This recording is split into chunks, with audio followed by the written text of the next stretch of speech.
Darkwoods. Canada's Black Forest had been the property of the German House of Württemberg for 42 years. Here survived the last mountain caribous, the rare freshwater salmon spawn, and endangered bats hibernate.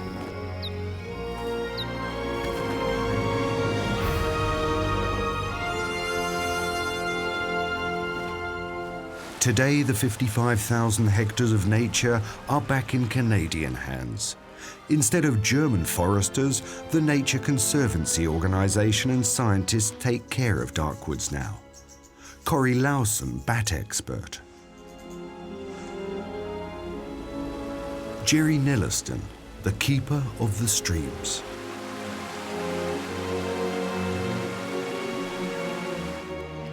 And botanist Adrian.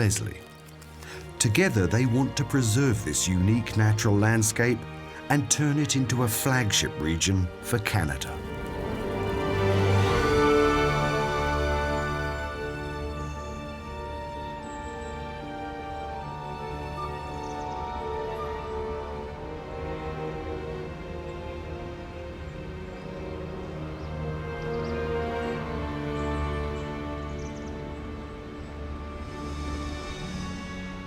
Darkwoods is situated in the south of British Columbia and adjacent to the Rocky Mountains. Its old woods with mighty coniferous trees stretch all the way to the banks of Lake Kootenay.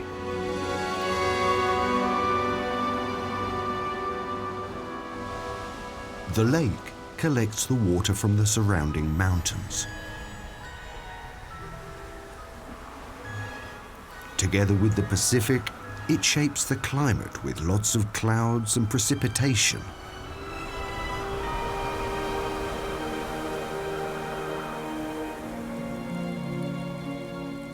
Darkwoods is a special forest, a cold rainforest with colossal hemlocks and giant cedars.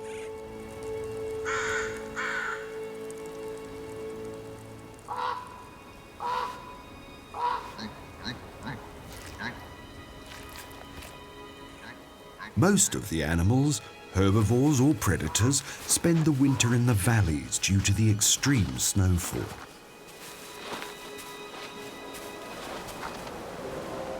Only one species dares to go up the mountains, even then. This is how it has avoided competition for food and the hunt by predators for millennia. Biologist Leo de Groot is searching for it right now. The mountain caribou. The helicopter flies over Mount Württemberg. Its name commemorates the home of its former owner, Karl Herzog von Württemberg. Again and again, the scars of forestry are visible. The Germans only selectively cut down trees and reforested the empty areas.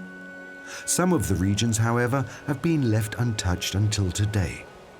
They're a refuge for some of the last mountain caribous, while all around them their habitat shrinks due to the logging of Canadian forestry. Leo wants to take stock of these rare animals.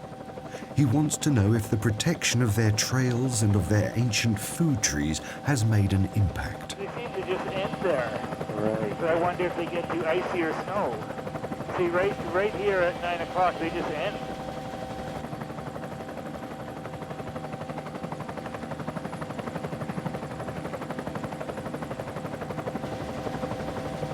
Oh yeah, got it.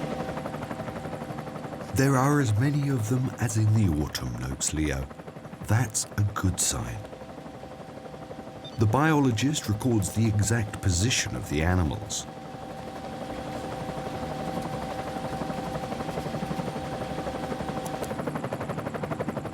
The mountain caribous are all in good health and seem to have found enough food during the winter high up in Darkwoods. Leo has fitted many animals with transmitters. Only if he knows their whereabouts can he protect them. With their huge fur-covered plate-shaped feet, Mountain caribous reach regions that are closed off to other large animals. Predators don't make it this far either. They sink in the deep snow. But when the forest roads used to lead all the way up to the mountains, the wolves were able to follow the caribous and cause immense damage among these rare animals. Nowadays, the roads in Darkwoods are closed to traffic and are becoming overgrown. Now, the caribous are safe again up here.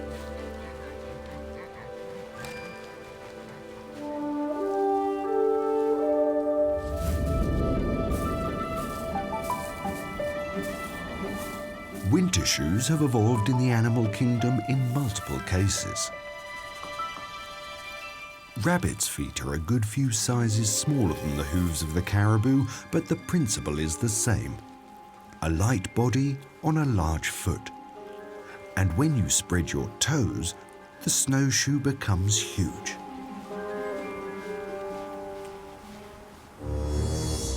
The great grey owl also specializes in deep snow by means of an extremely good ear. One of the snow hares has decided to put on its summer coat too early and lost its camouflage. The great owl could easily spot it. But from a great distance, the owl's keen ear detected quiet scurrying under the snow.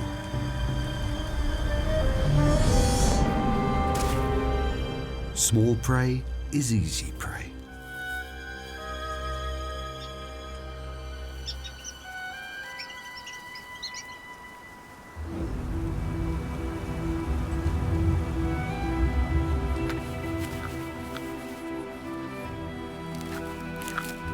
However, there are those who are envious.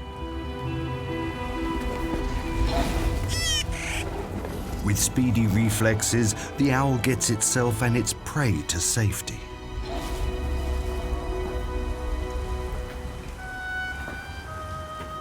It looks like the competition must go on the hunt itself.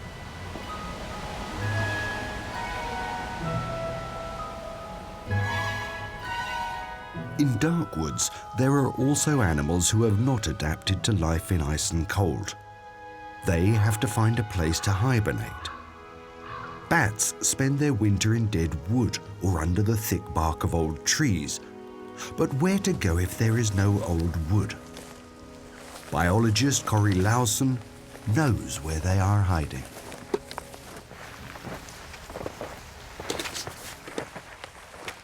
In disused gold and silver mines.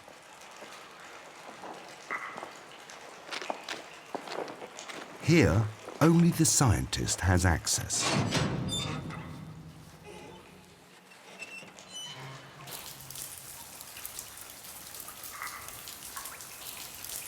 For the biologist, it's easier to find the animals and take stock of them in the caves than outside.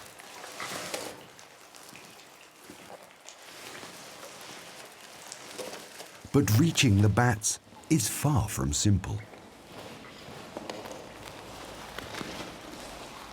The frozen waterfalls turn the path into a slippery slope, and in early spring there is a growing risk of meltwater breaking the ice.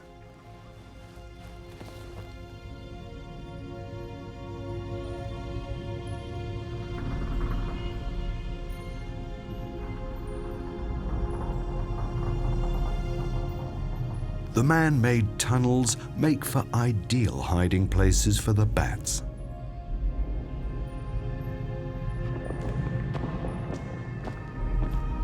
The tunnels cover hundreds of underground kilometers of Darkwoods. For Cory, it's always a miracle how these little animals can find their way in the maze of the tunnels. Once she's reached her destination, the biologist doesn't just want to find out which species of bats survive in Darkwoods, but also how these animals behave in these new quarters in winter. This is a really interesting cluster of bats. It's actually two species roosting together. This is California myotis and silver-haired. Now, these two species I do typically see in these warmer, moister chambers of mines, but interestingly, I don't usually see them clustering together.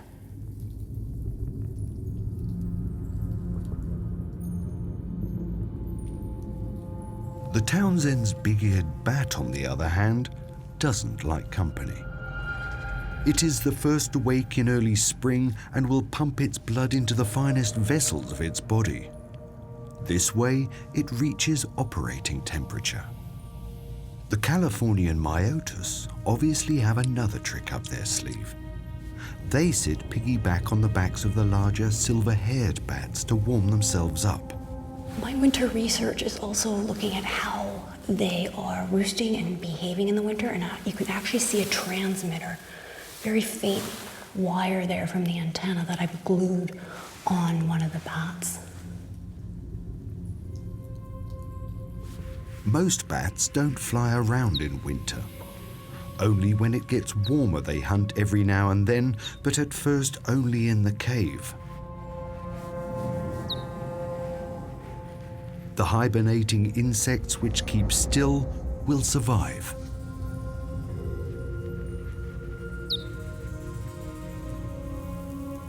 Those who move risk being discovered.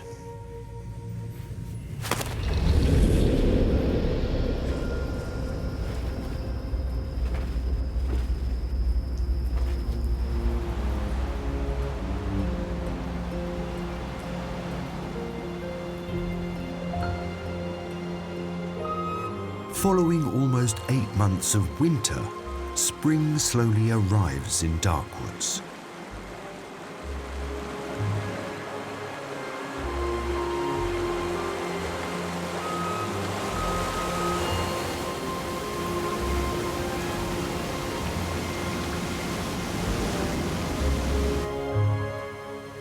Meltwater turns Darkwoods into waterwoods.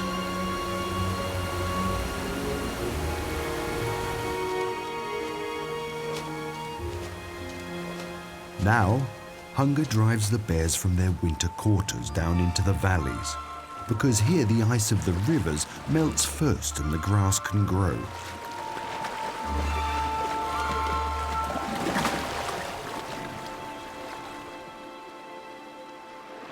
The deer will also have it easier when the rivers are free of ice and bring juicy flotsam down from the mountains.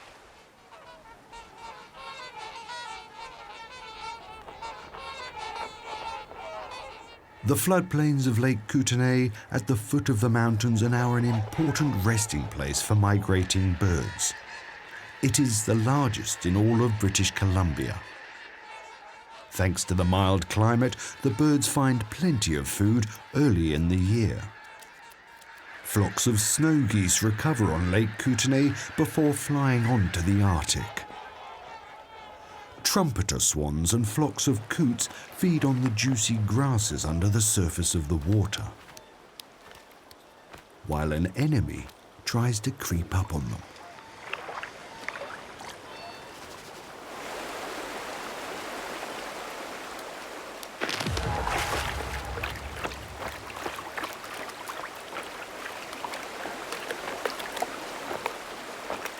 However, its attempt turns out to be a less than fortunate start to the hunting season for this young eagle.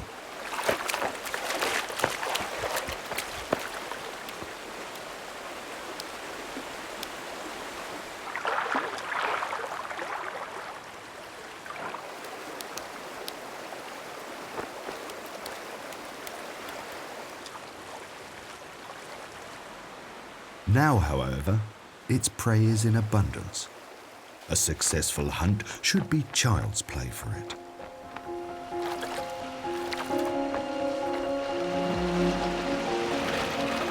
But the coots have a defense strategy.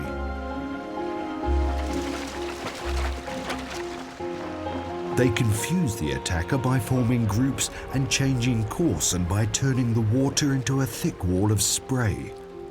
The young eagle loses its bearings and eventually its appetite for a coot.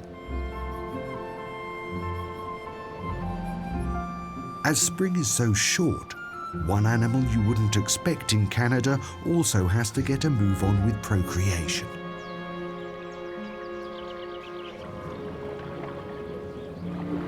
It's the western painted turtle. There used to be a lot of them in British Columbia, but today they are deemed an endangered species. However, in the marshy area of Lake Kootenay, they find a safe refuge.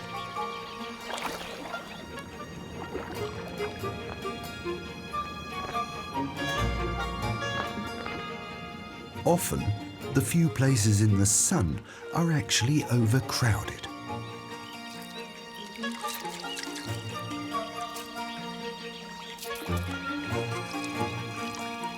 These reptiles can live to an old age of 30 years, and they have traveled across many kilometers to this place to find a partner.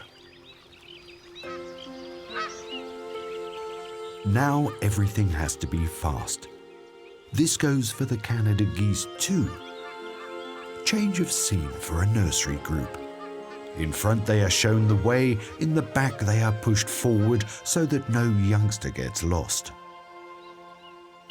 Is the red-winged blackbird just belting out its spring song, or does it want to startle the turtles? No one knows. In any case, there is a lot going on in spring on the banks of Lake Kootenay.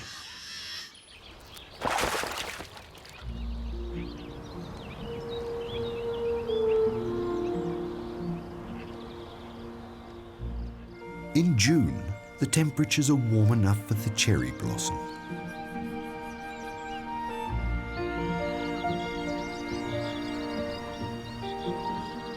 The floodplains of Lake Kootenay are extremely fertile. People live off fruit farming and livestock breeding. Around this time, the inhabitants of the valley always have visitors from the mountains. No wonder, for the fresh protein-rich grass is as high as a bear.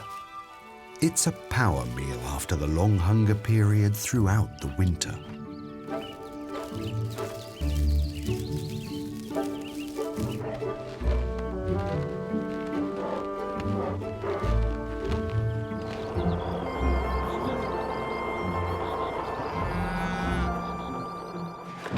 For some bears, the grass doesn't seem to be enough.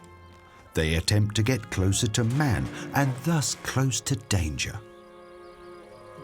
That's despite the fact that they only want fresh grass, for they are grazers rather than carnivores. Grizzlies have been coming to the fresh green valley of spring for millennia. However, nowadays roads and settlements break up their trails so that males and females from different regions of the Rocky Mountains can't find each other anymore. Small encapsulated groups of bears are created with no chance of renewing their genetic material. This is why a team of bear researchers are looking for the old trails and want to give the animals free access to them. Michael Proctor, the head of the research group, is mainly interested in the female bears. They use their old trails regularly. Yeah, we can get it in a minute though, we just need to remember it. The researchers have been refining the setting of their traps for many years. This way, they make sure that they won't injure the animals. We're trapping in this half natural valley with a management area in it and a half human settled valley, and the human settlement has fractured the larger once historic bear population in this region. And the Selkirk Mountains on our left that has a historic Darkwoods property is a very important conservation property, and we're trying to link up from the Darkwoods through the management area in the Crescent Valley bears into the Purcell Mountains, and we're trying to facilitate female movement across the human settled valley.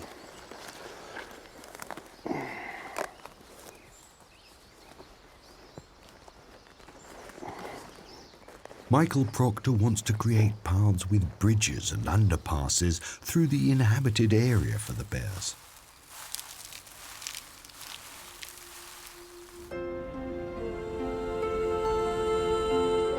The plan is that the animals can migrate again safely, as they did thousands of years ago. In spring to their pasture grounds in the valley, and in the autumn back to the old woods, their winter quarters. The next day, a motion sensor alerts the researchers of a grizzly caught in the snare. The team is excited to see if it is a male or a female. The animal is immediately sedated. He's a pretty young bear. The molars are very good. The incisors are terrific. And they tell Michael the age of the animal, because they keep growing all their life. The she-bear is about 7 years old. The transmitter collar must be fitted accurately. In 2 years' time, it will undo itself and fall off. Until then, the she-bear will deliver enough data to Michael's computer for the scientist to know which paths she takes and where she likes to spend her time. Got all that? I looked it down on the front sheet. Okay. He has already ascertained that many other females with transmitters use the same paths and resting places. Time to go.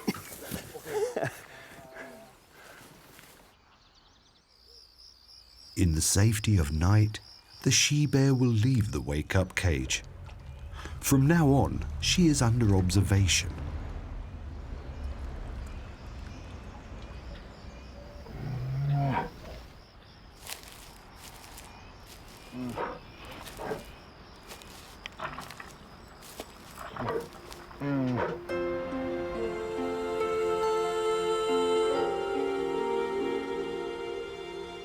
In spring of every year, a lot of bears are caught.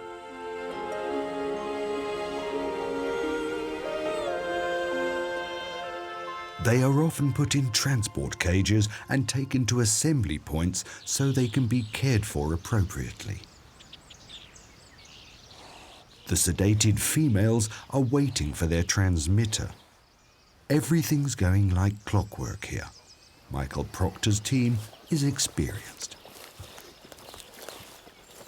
The bear conservationists handle the animals with great care. They make as little noise as possible so not to scare the grizzlies. Even anesthetized, they might notice things.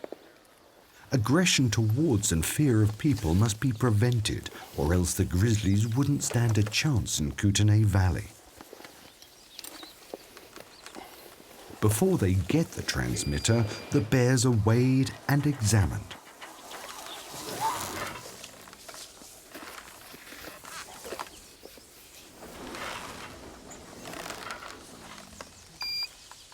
$33.5. Their state of health, age, and most importantly, their sex are recorded for the statistics. Yeah, that's perfect. This year, only females, some of them with their cubs, have walked into the traps.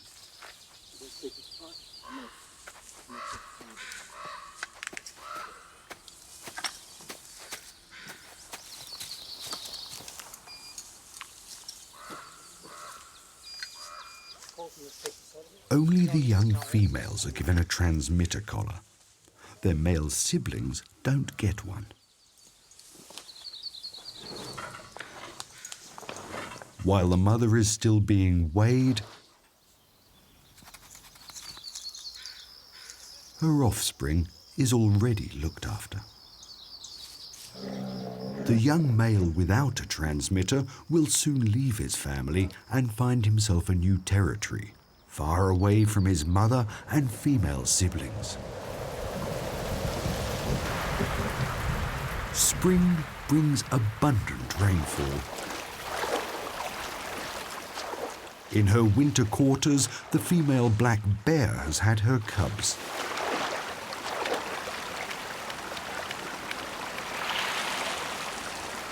The little ones are not daunted by wetness from below or above. Their mother is with them and gives them comfort and protection.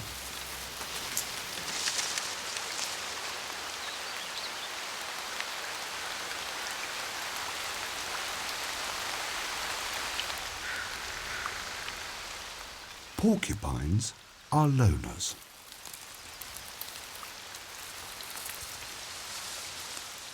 This animal is seeking cover in a giant cedar, but the fine leaves don't shield from the rain. Soon it is wet through. Spikes don't make for a good raincoat after all. Prey for the bald eagle?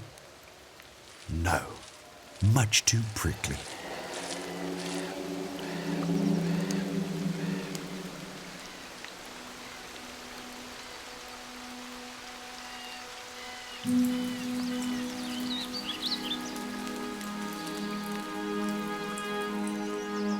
The clear spots at the foot of the giant trees are now covered by a lush layer of herbs and shrubs.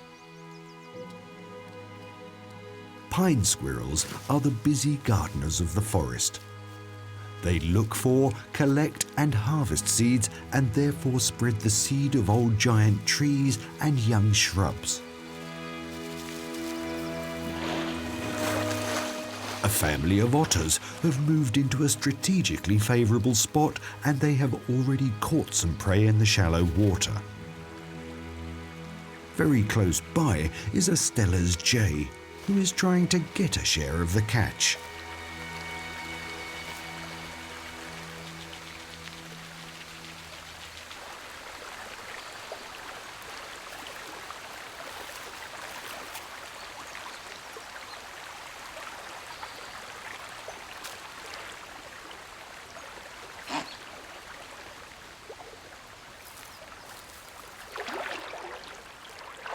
Thanks to the abundance of water, animals like the otter, who are more water than forest dwellers, also find a home in Darkwoods. It's the combination of old woods and large bodies of water which make this forest unique.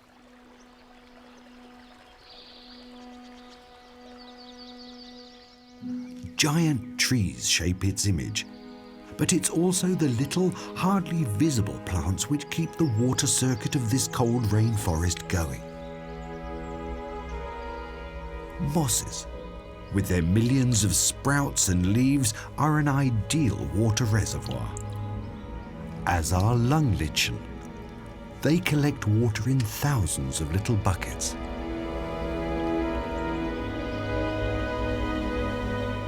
Around here, orchids like the striped coral root are the heralds of spring.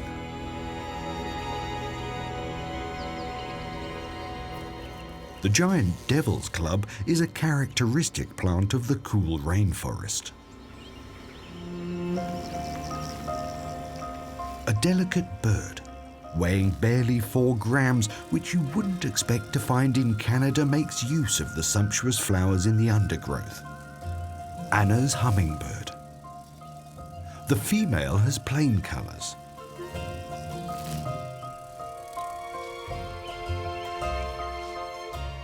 The head of the male, on the other hand, shimmers in the light. A splash of colour against the green of the forest.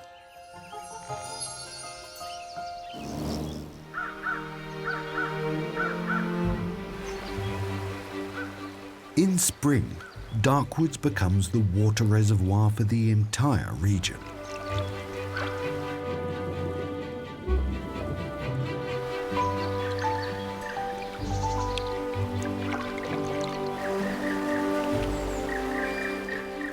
The common merganser likes plenty of water.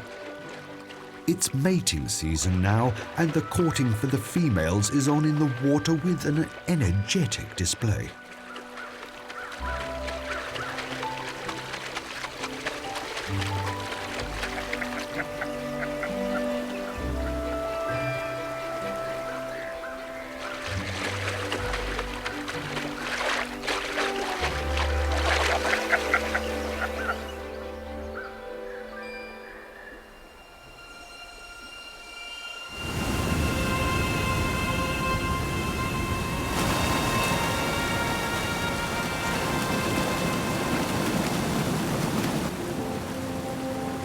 Melt and rainwaters combine in spring to form roaring streams and supply the forest until deep into the summer.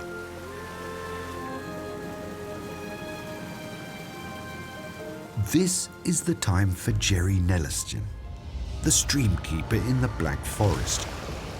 He is responsible for the rivers and the life within them.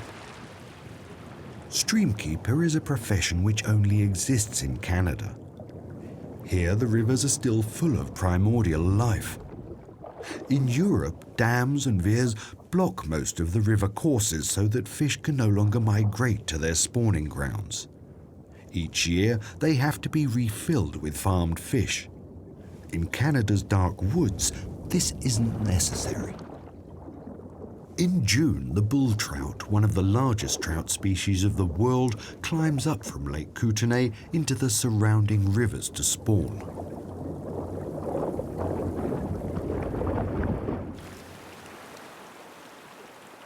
Gerry counts the animals in the individual river segments.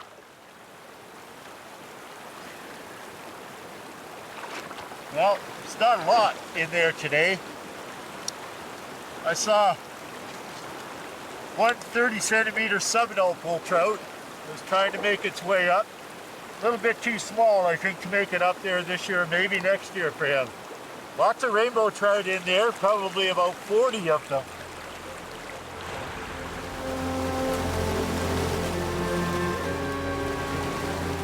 At the bottom, most of the bull trout are waiting for another rain shower so that the water level will rise.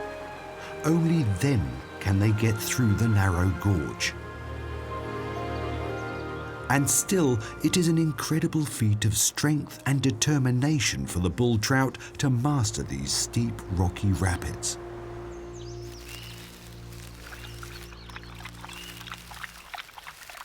The rare mountain caribous have also had their young.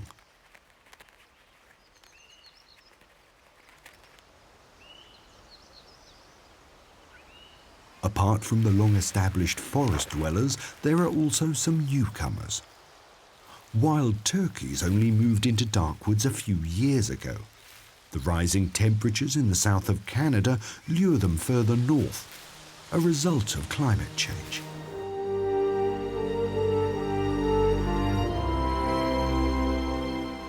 By now, spring has also arrived in the mountains. Up here, it lasts barely a month. Adrian is a botanist and takes care of the trees in Darkwoods. He pays special attention to the white bark pine. The tree is endangered and finds one of its last sanctuaries in the mountains here. Adrian tries to resettle it by hand. This tree grows extremely slowly, and it needs a harsh climate. But the climate change might soon be a discomfort.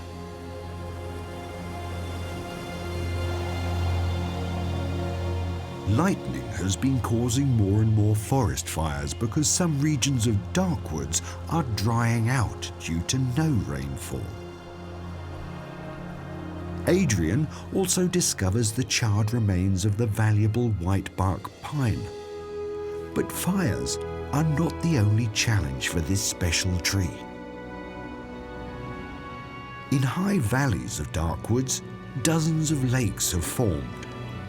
Unlike in the Alps, the tree line is about 2,000 meters. In contrast to the Alps, the Rocky Mountains are not a weather divide. Therefore, warm winds reach higher grounds. In the short period of summer, the mountain pastures turn into a paradise of nature.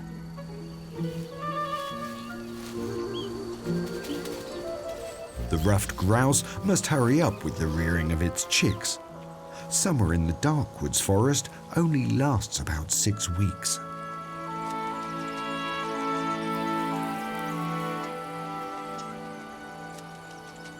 In the short span of spring, many more butterflies than one would expect look for nectar high up in the mountains.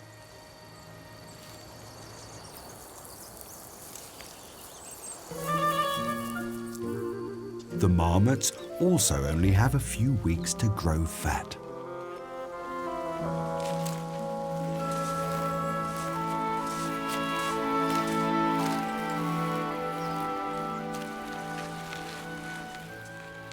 Here, the bark beetle struck a few years ago. They're the next challenge for the rare white bark pine. It is irreplaceable for the high altitude, for it stabilizes the slopes and keeps the ground moist. Those who survived the bark beetle are now under threat by an imported foe.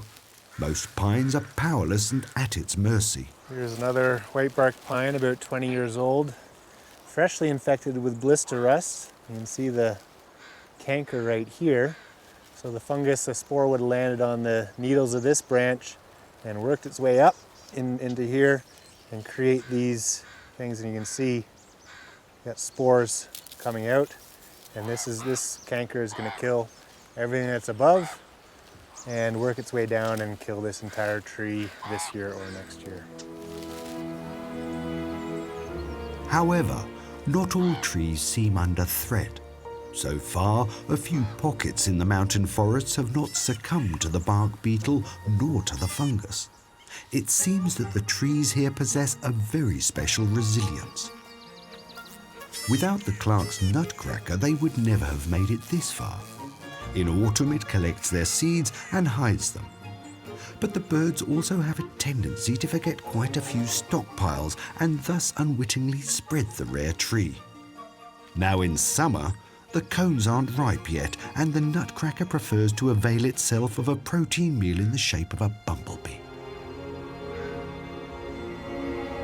It is late summer. Now it's time for a very special fish to take care of its offspring. Normally, salmon travel from the sea to their spawning grounds in the rivers, but during the last ice age, the Pacific sockeye salmon found its way back to the sea cut off.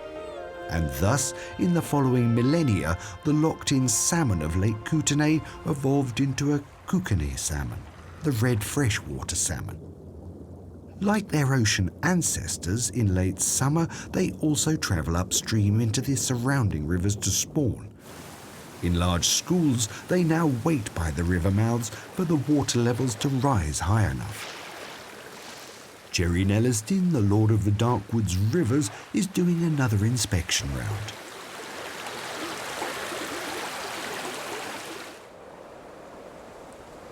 The onset of rain is the signal for the salmon run.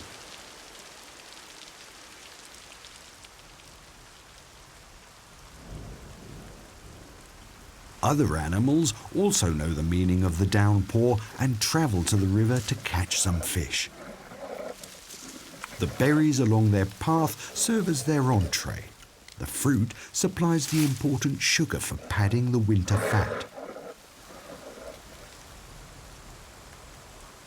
The bald eagle can also hardly wait for the salmon to arrive. They will supply it with an important energy reserve for the meagre winter months.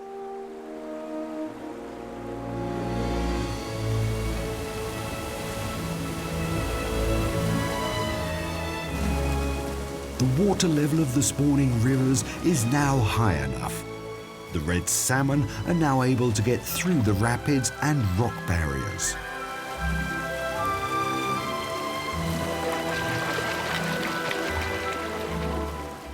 They go all out, driven by the urge to procreate.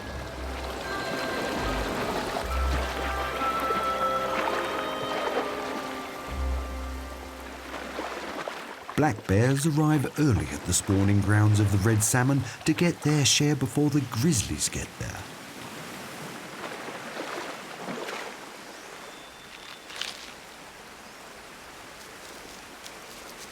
They eat the fish in the woods and leave the remains behind.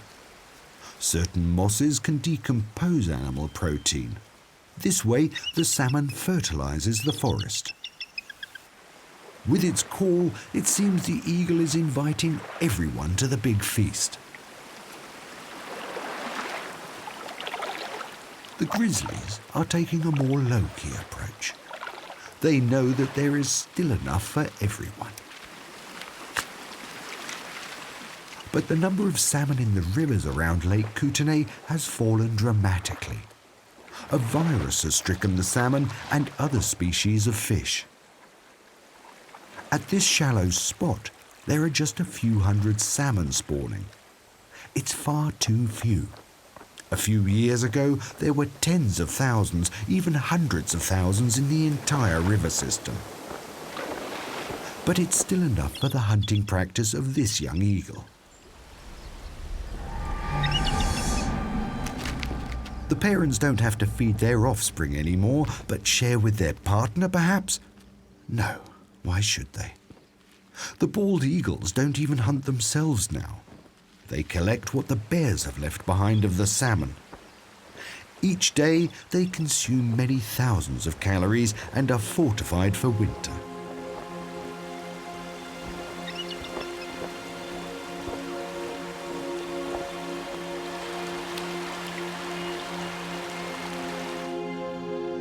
In autumn, there is an extreme difference in temperature between Lake Kootenay and the mountains. The mists bring wetness and snow to Darkwoods. The bottom floor of the forest is gradually dying off. Everything organic is returned to the ground. Nothing is lost.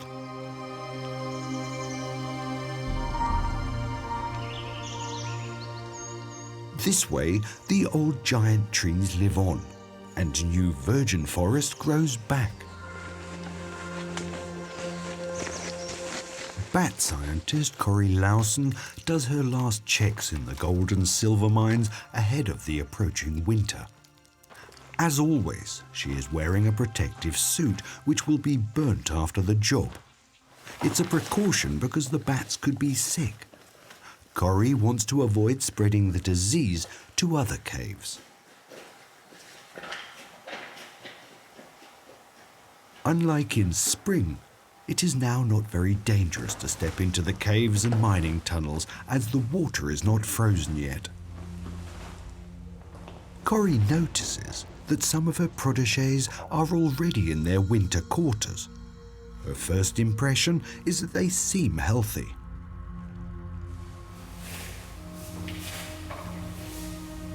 Periodically throughout the winter hibernation period, bats will actually come out and start to fly around. We don't know why they do this. It might be in mines like this, they fly around looking for mates. They might also be flying around looking for some food.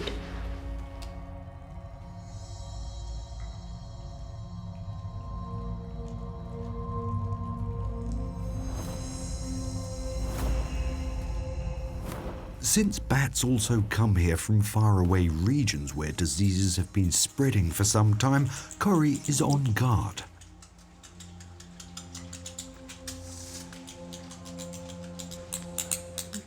Were she to find sick animals, Cory would quarantine them over the winter.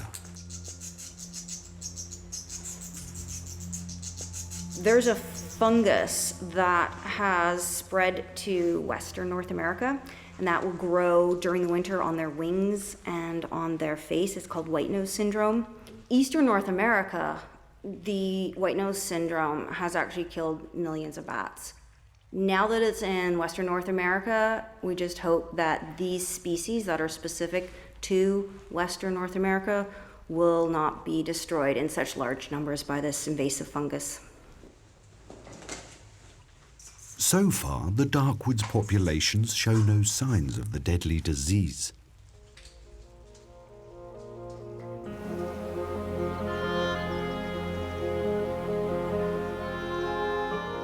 Autumn has many faces. Indian summer in the Darkwoods forest is one of them. The golden yellow larches are its emblem. Larches are the only coniferous trees which drop their needles when winter approaches. It protects them from perishing in the cold and saves energy.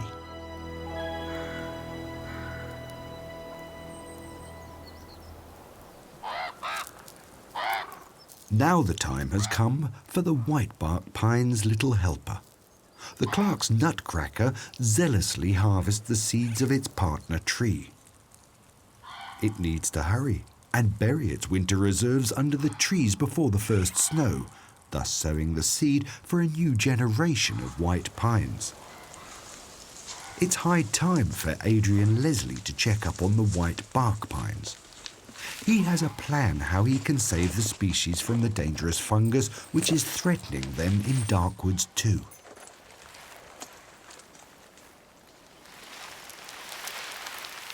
In spring, Adrian already put little net bags over the cones so that the jays or squirrels can't gather them. Some trees which were once looked after by German foresters seem to defy the dangerous fungus. Adrian wants to collect their seeds.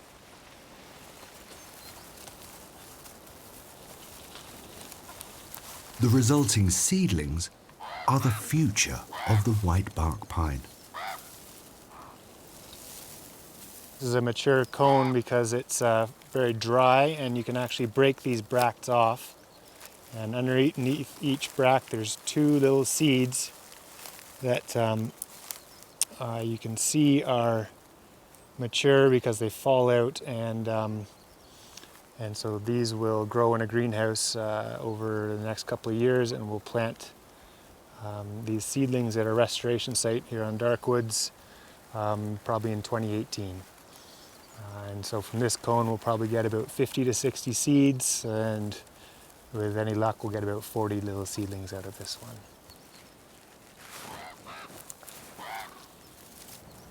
Adrian hopes to preserve the white bark pine at least in Darkwoods. It is one of their last habitats worldwide.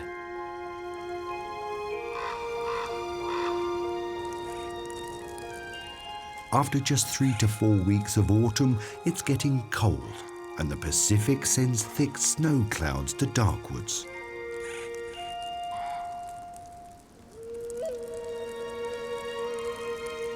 Winter has arrived. Months and months of cold and life in want begin.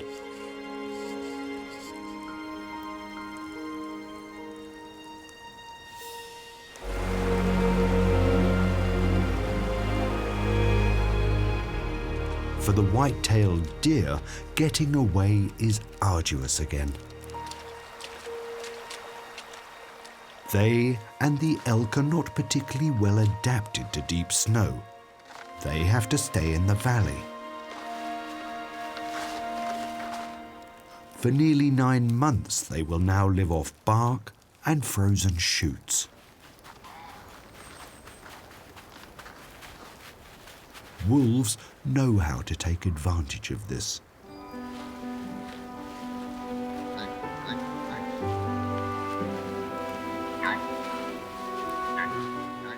For the mountain caribou, however, the snow is no problem.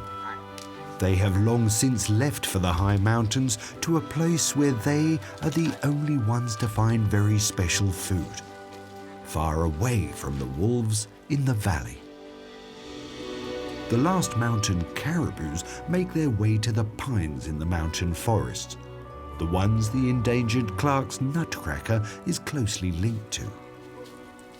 The nutcracker is now digging up the seed depots it had created in the autumn. Pine and bird are a team, even in winter. In this region, there used to be an abundance of seeds, but with the white bark pine, the nutcracker is disappearing too. But they are still helping the few healthy pines to survive.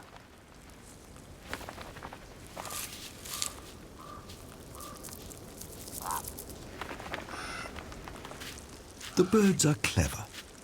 We know that they can remember far more than 30,000 stashes. But with the current pine dilemma, not that many had been created. There are but a few now, and those in competition have cast their eye on them. The raven has watched the nutcracker searching and is now looting its granary.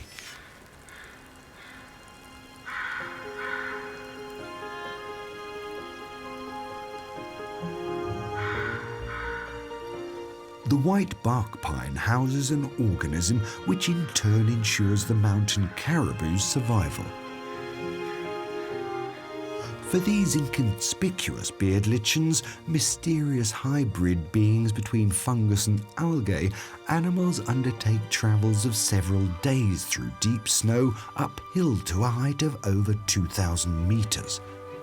Up here, there is no bigger animal which will challenge them over this albuminous treat. But the lichens only grow on ancient trees. They need many decades to grow this big. The old forests in Darkwoods secure them an airy hanging place with enough light. Most lichens hang on the middle floors. The snow is like a pedestal with which the mountain caribous get to this height. It is exactly those old lichen forests high up in the Darkwoods which are vital for the survival of the small population of mountain caribous that still remain.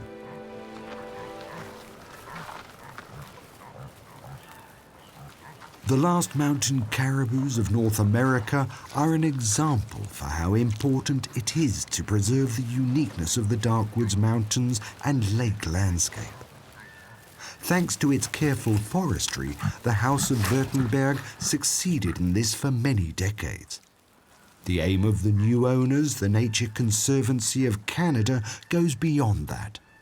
They want to transform the forest back into a wild forest. Together, old and new forest will form a region of inestimable value for many rare animals. The rich enchantment of Canada's Darkwoods.